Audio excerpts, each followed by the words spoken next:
JJ, what did you see in the third quarter to kind of start things when Golden State made a little bit of a push? And did you feel like that was a pivotal part of it, or did you think it was more of an overall trend for the game? Trend I see is that we continue to be a terrible third quarter. That was last year. That was the preseason. Um, Got to rethink some things, and it's a two-way thing with the guys. What do they need to have to make sure they're ready to play? They're not ready to play to start the third quarter.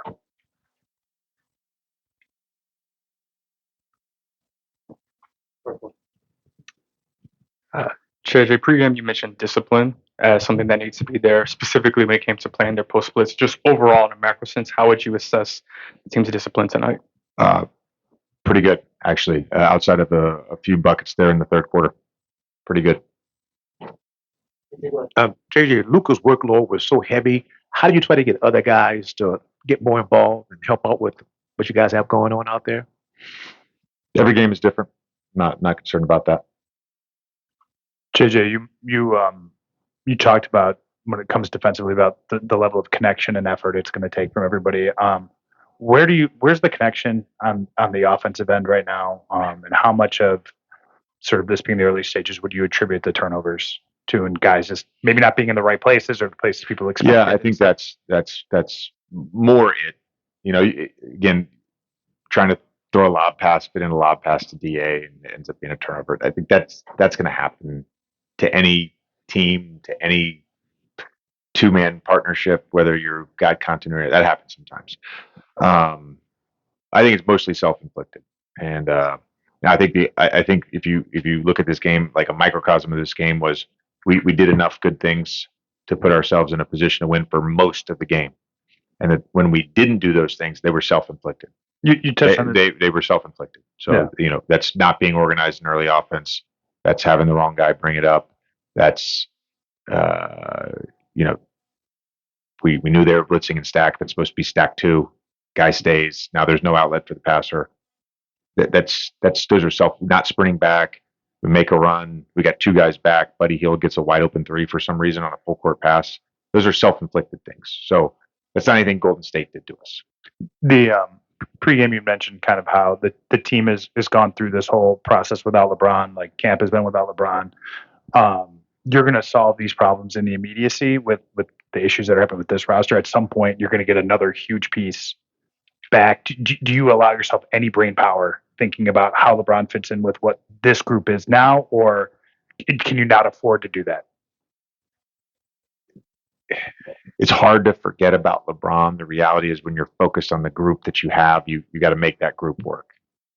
So it's sometimes you can just be like, oh my God, we're going to get LeBron back at some point. Like it's awesome, but you are focused. I'll be honest with you. I did have one moment in that first half when we had a few possessions, we couldn't score against the zone. I'm like, it'd be great to have LeBron just to throw it to at the high post. Yeah. Can you kind of split the self-inflicted wounds that come from just we have better habits than this, we know how to play, versus these are the growing pains of some of the new pieces coming together and understanding the intricacies of the offense, understanding players' tendencies and what guys like, where they're going to be? Sure. Yeah. I think there's a little bit of that. I think that to me that shows up more on defense. When I said pregame, you got to be really disciplined. It's like the times to Kobe's question, the times you make your own thing up. Steph Curry gets a back cut for a layup. Gary Payton slips and gets a dunk.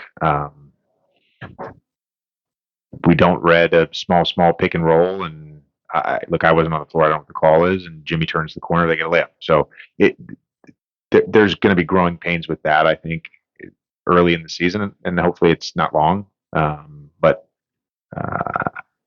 it's more organization than it is like knowing guys' tendencies. I think that's where the offense struggles.